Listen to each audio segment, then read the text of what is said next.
Good afternoon, everyone. Let's go ahead and get started.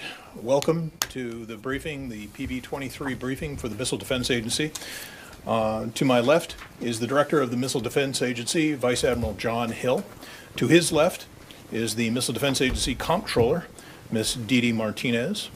Once the presentation is complete this afternoon, we will have time for questions, of course. Please identify yourself and try to limit yourselves to one question with one follow-up. Do your best. I know that's hard. 3, 4 in a row. Please try and keep it to one if you can, and then a follow-up if you can. It'll just be easier on our briefers today.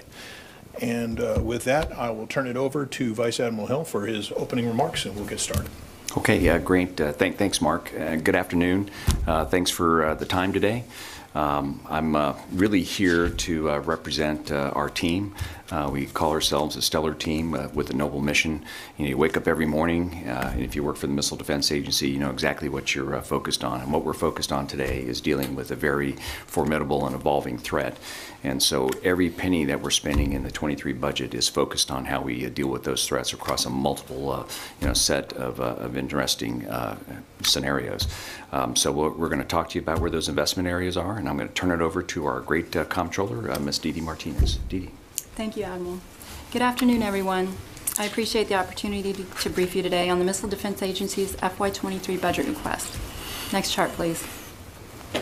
In 2004, the United States activated the Ballistic Missile Defense System for the first time to defend the U.S. homeland against limited ballistic missile attack from nations such as North Korea and Iran. Since then, the threats posed by both ballistic and non-ballistic missile systems have increased in both numbers and complexity. The missile defense system that the nation has deployed today addresses the current missile threat and consists of a robust sensor network, ground-based interceptors for homeland defense, and for regional defense, we have interceptors deployed on Aegis ships, at Aegis ashore in Romania, and in THAAD and Patriot batteries deployed worldwide. These assets are all linked together by our Command and Control, Battle Management and Communications, or C2BMC system. However, the threat is changing at a rapid pace, and we must continue to invest in system upgrades and new technology to keep pace. Ballistic missiles are now more sophisticated and numerous. They are becoming more mobile, survivable, reliable, and accurate, and can achieve longer ranges. New ballistic missile systems also feature multiple and maneuverable re-entry vehicles, along with decoys and jamming devices. The homeland must also be defended from cruise missile attacks. The cruise missile threat is also increasing in sophistication and lethality. Cruise missiles follow unpredictable flight paths and are now capable of supersonic and hypersonic speeds. Russia and China are developing advanced cruise missiles that can be launched from aircraft, ground launchers, and ships or submarines, along with hypersonic missile capabilities. Hypersonic missiles pose a new challenge to our missile defense systems. These threats can travel at exceptional speeds and unpredictable flight paths. The development and deployment of missile defense systems to counter these advanced threats presents unique but surmountable challenges which require further development and technology investments. As I will highlight, the Missile Defense Agency's FY23 budget request includes key investments to address these challenges.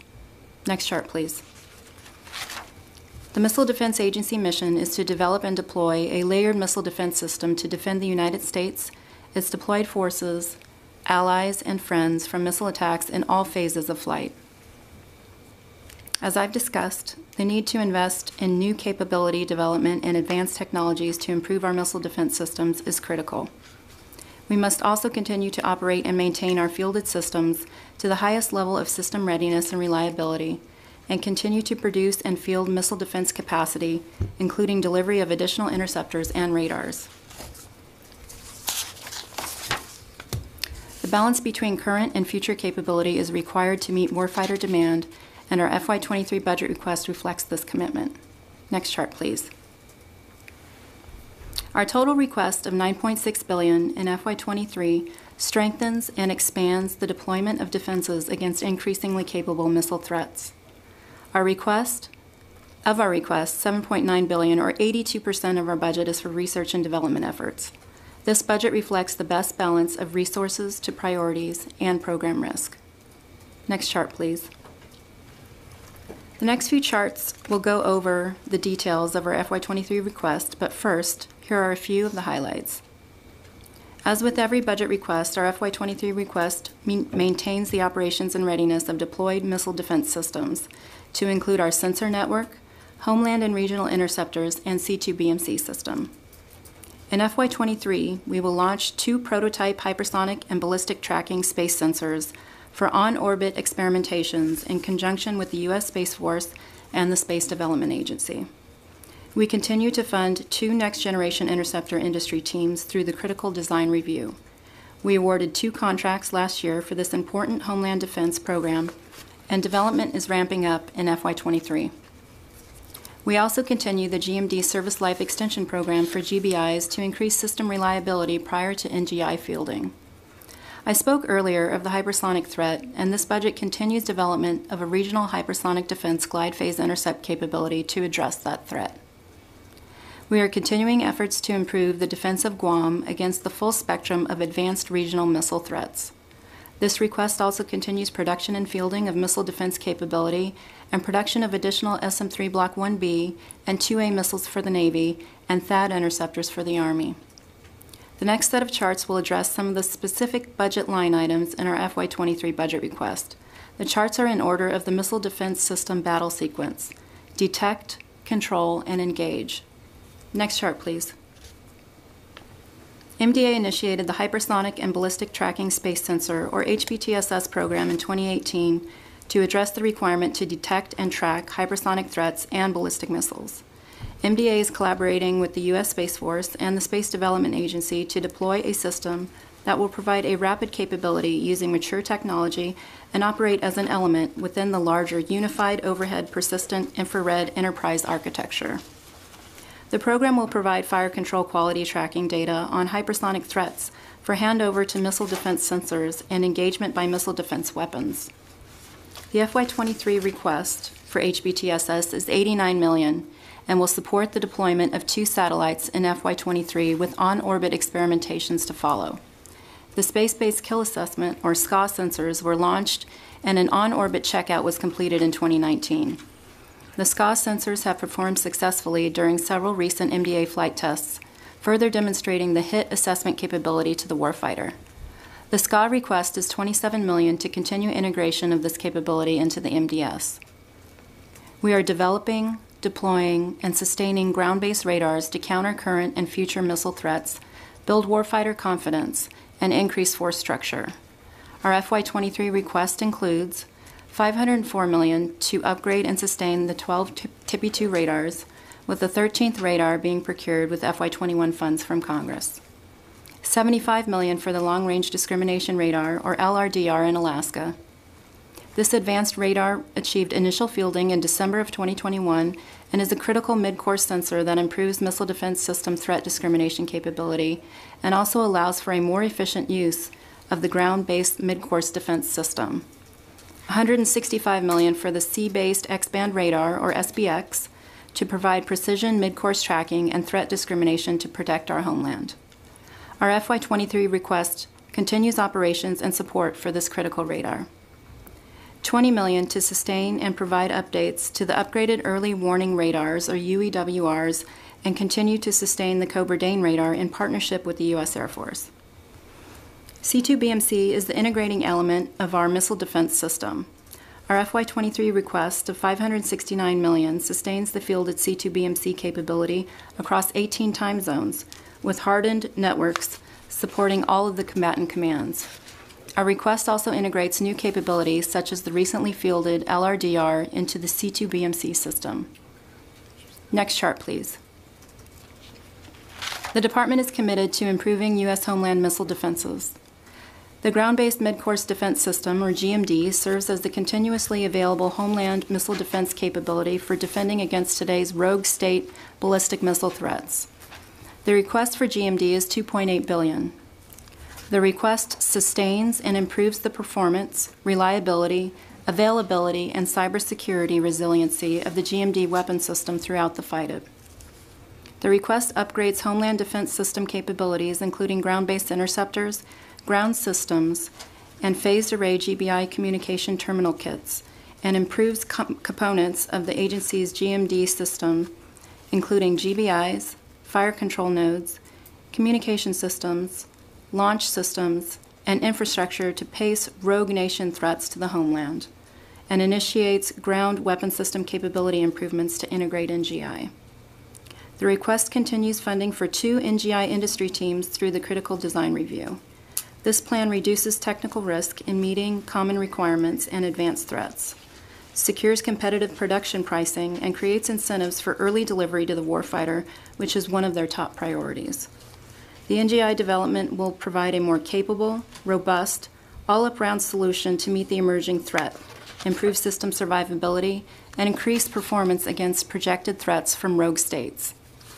The Aegis missile defense request is $1.6 billion and continues to upgrade the Aegis weapon system and procure additional missiles.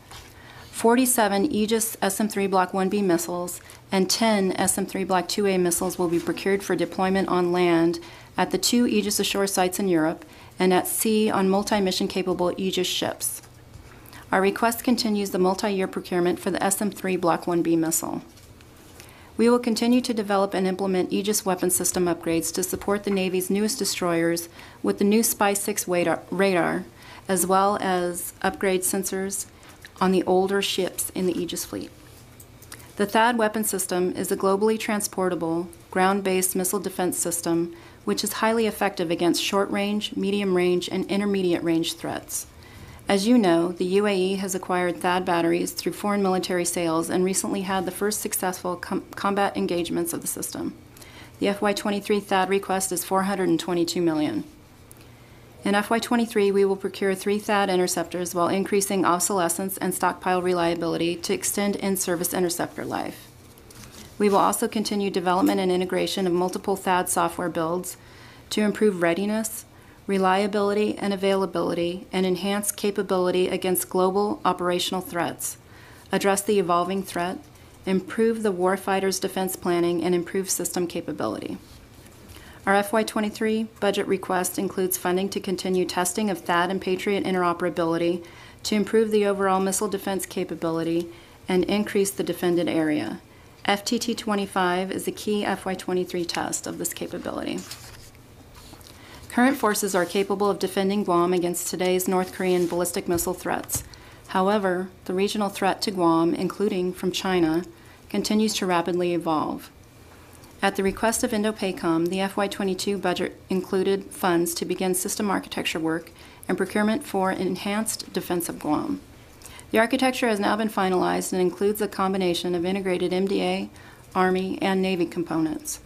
The FY23 MDA request for defense of Guam is $539 million and continues the architecture work, but also provides funds for design and development of multiple land-based radar systems, procurement of weapon system components, and initiates MILCON planning and design activities. Next chart, please. As always, we are looking to develop new technologies to keep pace with the threat. Our FY23 budget request includes $39 million to continue our Innovation, Science, and Technology program, to explore leap-ahead and disruptive technologies, and also develop emerging capabilities to enhance our missile defenses.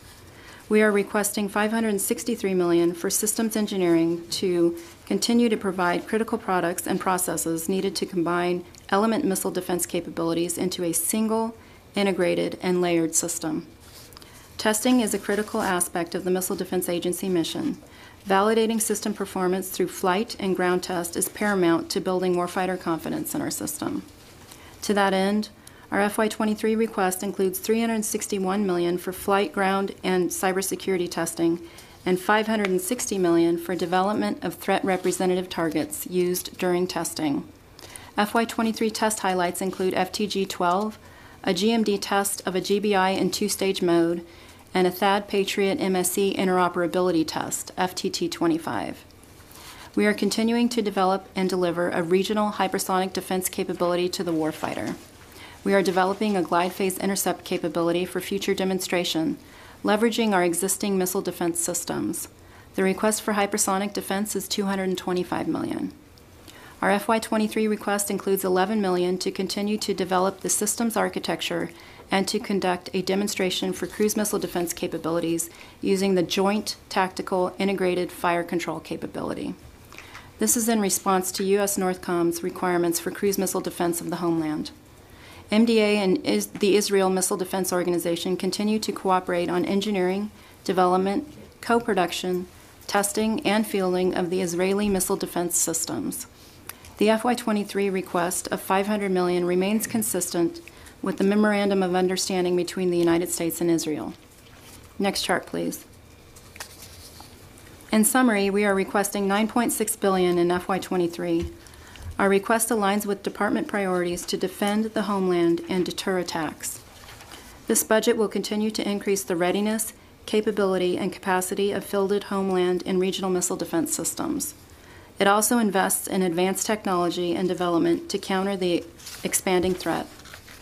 The FY23 request launches prototype hypersonic and ballistic tracking space sensors for an on-orbit experiment in conjunction with the U.S. Space Force and SDA, continues development of the next generation interceptor, procures SM-3 Block 1B and 2A missiles and THAAD interceptors for our warfighters, continues to execute a robust and aggressive test program, continues development of hypersonic defenses, including regional glide phase interceptor development, and continues to enhance defense of Guam in coordination with the services and Indo-PACOM.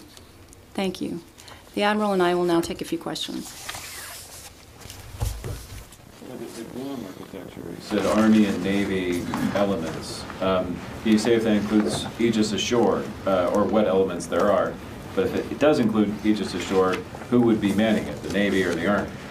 Great question. The architecture on Guam will be a mix of those systems. So think of that as MDA systems, Army systems, and Navy systems. It will not be an Aegis Ashore. Think of it as a distributed system because we're going to respond to the #1 requirement of 360-degree coverage against ballistic, cruise, and hypersonic threats. Just to follow up then, so Army would be Patriot, THAAD, Patriot, MDA would be THAAD, Navy would be SM-6, or? So MDA would be the ballistic missile portion of Aegis. We work that in coordination with the Navy. So for procurement of some of those equipment suites that you would need, that's our coordination with the Navy. It'll include SM-3 missiles, SM-6 missiles, and then Army will be connecting to them through their IBCS system. So THAAD will right now stay on the island. The current architecture right now is Aegis ships and THAAD. So we're going to build upon that architecture, leveraging Aegis command and control weapons, IBCS command and control and weapons. Jen, please. Just to pile on that, would using the mid-range capability missile as the launcher be something that you would consider down the road? And also, what about certain things like Army's radar, the LTAM's radar that should be coming online? Yeah, how are you absolutely. looking at incorporating those future capabilities? Yeah, we assessed all of those areas, particularly the ones that were the most mature and the most capable today across those mission sets. So you will see heavy interest in mobile launchers. So when we talk about distributed systems, it is about being as mobile as possible. So you're going to see a distributed system that is mobile. Tony. I'm going to span the globe a little bit. Sure. The Polish Aegis Ashore system, given that Europe's topical, 4 years late, is it going to be operational this year? Yeah, it's tracking along really well. You know, where we were, I think over the last 2 to 3 years, the issue has been with the construction side of it. It's like shipbuilding. If you're late on the ship, you're going to be late on getting the combat system installed and tested. We, in very close coordination with the Army Corps, have gotten to the point where we've got a very predictable schedule now. So we've got the arrays in place. All of the Aegis equipment for the warfighting capability Aegis Ashore now installed. It's all in place, and we start our testing campaign on the combat system coming up this next month. When do you think it may be considered fully operational, your version of the FUE? Yeah, so I typically don't like to do that when we don't have, that confident schedule, in the rearview mirror. That's kind of a new thing. Plus, we have a lot of wickets to go through. There's going to be the technical capability declaration on the MDA side. Then we have to do Navy acceptance. Then we do European Command acceptance, and then NATO acceptance. So all of those have their own schedules. We're working very closely across all those entities so that we can get there as soon as we can. Okay, North Korea question. I'm not going to ask you whether the launch last week was an indication of an ICBM, but I do want to ask you this. What is your assessment, as the man whose agency is in charge of the missiles to defend the United States, what's your assessment of North Korea's countermeasures capability at this point? It's always been a sticking point with the arms control community. Yeah. So I'm not in charge of that capability. Once it's deployed, we certainly develop it and we provide it to the services to meet the command's requirements. You're really asking more of an intel question, but I would say that they are advancing, and that's what you're seeing around the globe. You said you're going to walk around the globe here. I tell you, the evolving threat is coming from many axes, and it's coming in all forms, whether it's air launched, submarine launched, ballistic launched, cruise missile launched, hypersonic. That's what we're dealing with as a department, along with our allies and partners. It's a tough place to be, but I would say that enough of that technology is proliferating to where we have to address it. But is North Korea, they're advancing in their countermeasures capability over the last 2 or 3 years, or? That's a better question for the intel community. I can give you a qualitative answer, but I'm not going to talk about details here. Okay, I want to ask you then on the General Selva, the vice chief of staff a few years ago, in 2019, as he was leaving, said North Korea has not perfected a reentry vehicle, the arming guidance and timing that a nuclear weapon would have to have on an ICBM, and nor the RV that would be able to carry the warhead. Fast forward 3 years, is that still the case? Because the world's fixated on the range of the missile, but not the tip of the spear, so to speak. Right. The vice chairman at the time, I think, gave a very fair assessment that was based and rooted in the intelligence that we had at the time. And you remember there was a pause in testing, right? So now they're testing again. So they are making progress, but in terms of details of reentry and survivability, I can't really speak to that today. It's more of an intel question. All right, thanks. Thank you. I'll come to right after. Let's go to the Zoom line and ask Jason Sherman to go ahead and field his question. Jason, are you there? Yes, thank you. I have a question about the Guam Defense System and also the Missile Defense Review. Admiral, your budget is seeking $539 million. DOD says the total amount is $892. Can you tell us where the balance of those funds would be, and also that Indo-PACOM had been very vocal about needing that capability by 2026. Does this budget, keep the department on track to deliver an Aegis, a new air missile defense system to the island by 2026? Yeah, Jason, thanks. Great question. I would say that the work that the department has done over the last couple years, working very closely with Indo-PACOM, in terms of leaning forward, even in the 22 budget, we laid down where we would prioritize, not knowing what the final architecture would be, which is really in the 23 budget. It's what we discussed a little bit earlier today. So we're going to do everything that we can to meet that timeline. The requirement from the combatant command is clear, timeline's clear. Which is why we went with the more mature technologies, and I'm not talking a lot about new things here today. We're going to leverage what we have with Aegis Fire Control, what we have with IBCS, where we are with SM-3 missiles, SM-6, Sea-Based Terminal, and THAAD and Patriot. So I think we're on a good path. It's going to be hard, though. If you were to ask me what the hardest things are in the Missile Defense Agency, I would say we've got to keep NGI on track. We're doing very well with the GBIs in the ground today. We have the Service Life Extension Program, which will keep those missiles around for a long time. We just emplaced one of the refurb missiles, which is great. We're getting ready to emplace the second one. I would have told you it was done today, but we had some wind issues up there now. So we're rock solid there. That is the focus of this agency, Homeland Ballistic Missile Defense. And when I think about level of difficulty, it will be Guam. We just had a team return. You probably know that there's a small percentage of the land that is available for us to land this capability.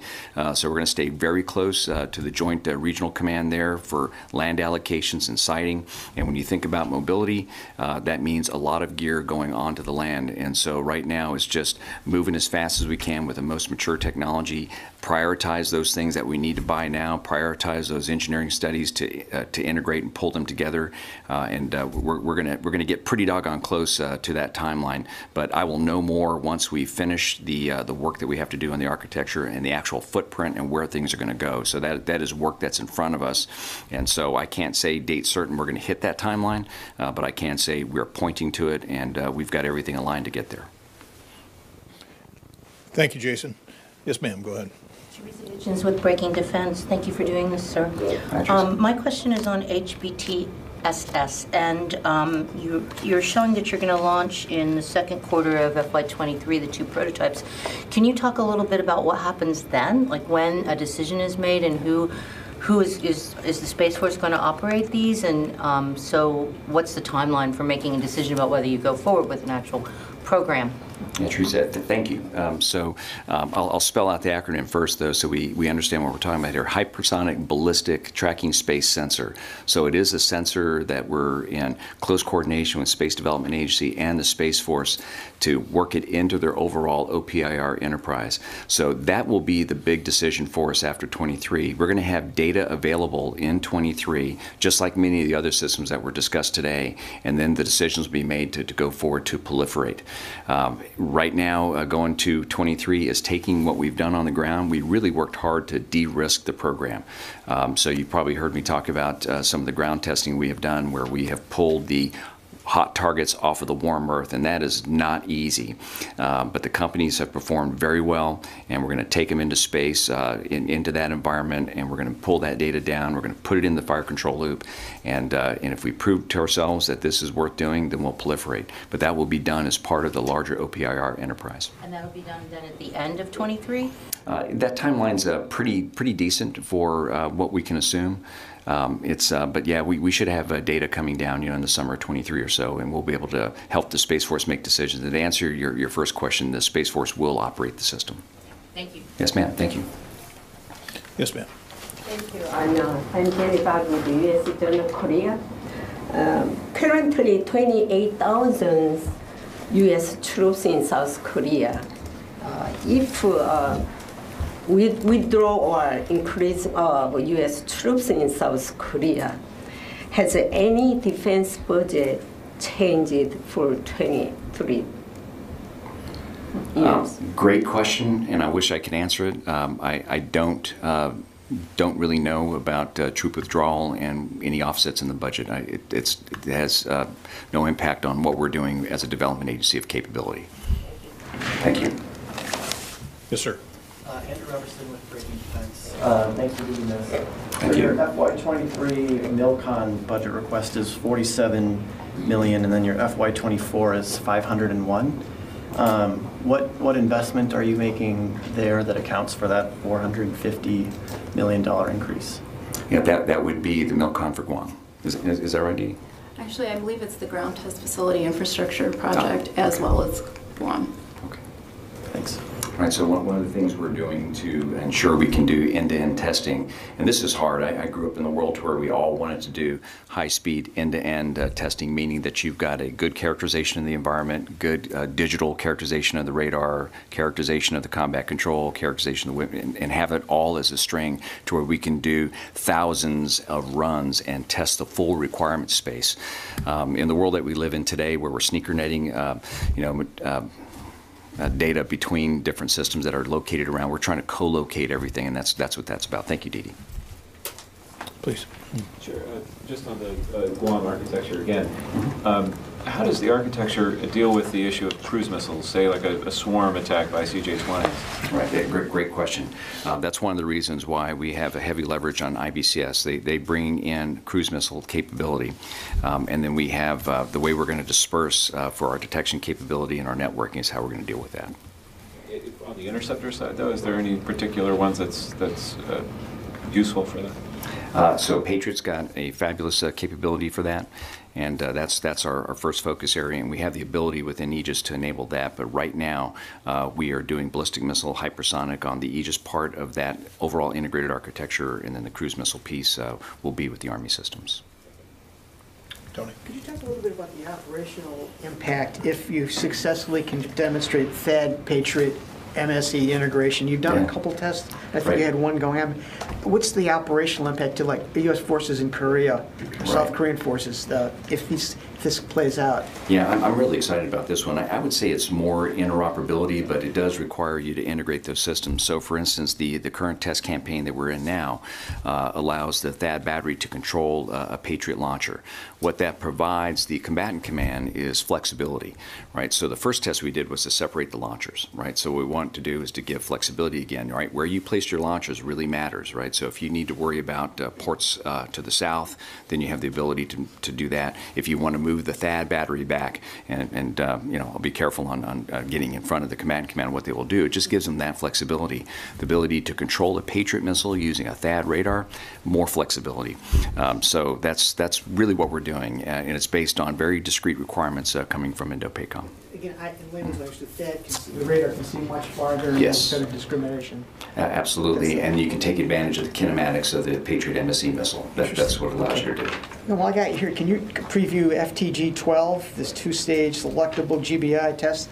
Yeah. That'll be all interesting when it happens, but translate what it is. So we did a boost vehicle test recently, and what that was is really, let's just make sure we can do the 2-3 stage capability. And what that means is you don't burn the third stage, so it allows you to handle targets that are coming over you. Right, so it closes battle space up, right? So we're shooting out far normally. And just like we do with Aegis and other staged missiles, if you don't fire the last stage, that allows you to really take care of the fuller battle space.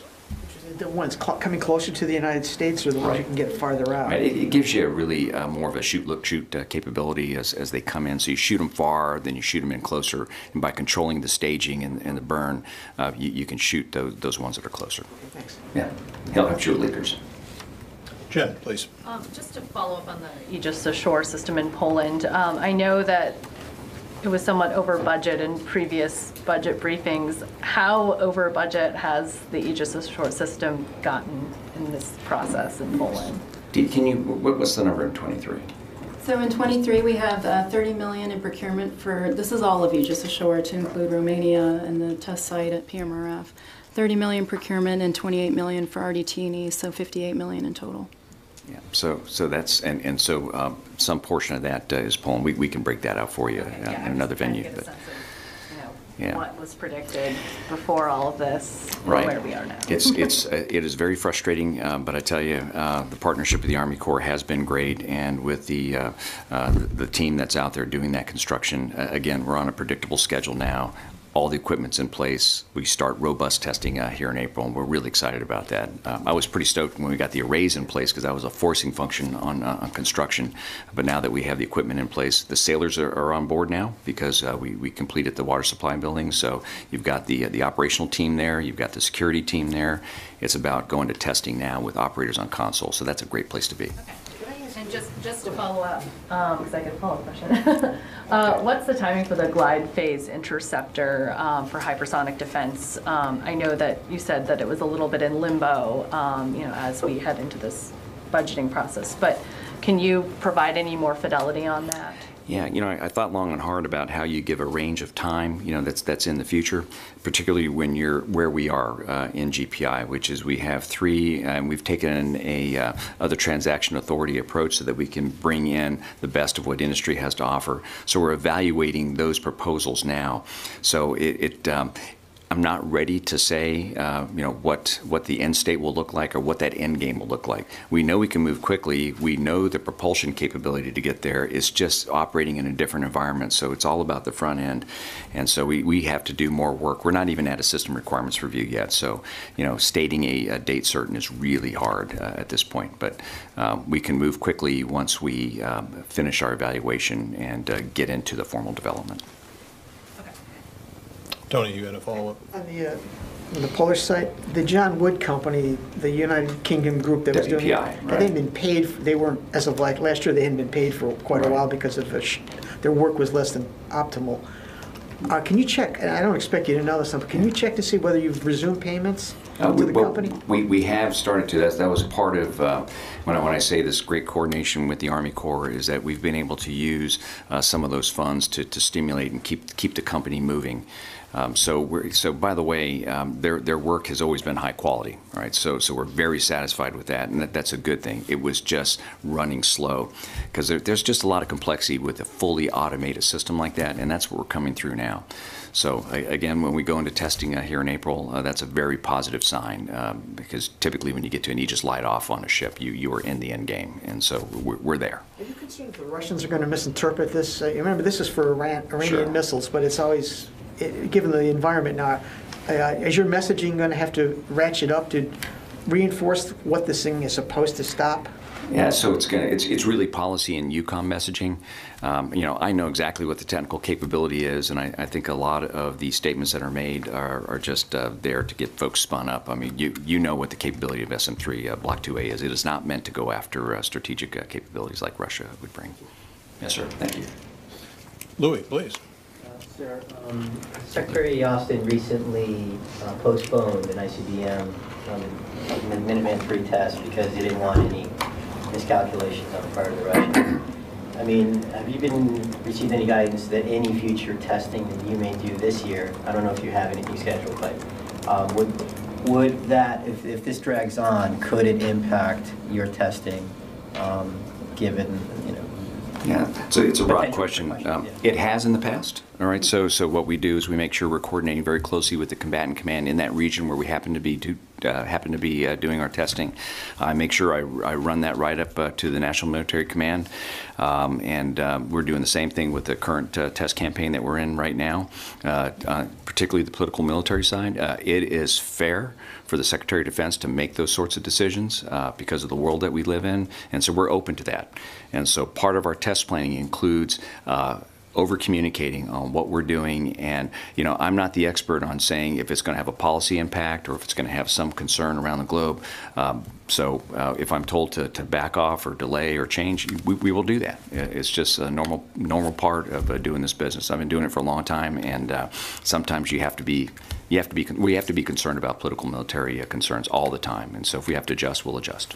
Does that mean that you would slide to the right whenever yes, the program that you have? And we've done that before. Right, so it's not new. Oh, Jen, please. On the cruise missile defense architecture that you spoke to, can you provide some more details on that? It sounds like there's going to be a fire control demonstration, but what is this? Where is this architecture headed in terms of developing this? Where are you going with this? It's a hard one. We stay very close to NORAD and NORTHCOM on what their needs are and the driving requirements for the capability. I would say that the trade space is still within the department on how fast we're going to move against what defended assets and what critical assets. So there's a lot of homework to be done. Our job is to lay down the technical architecture options and work that within the department to see what we can do.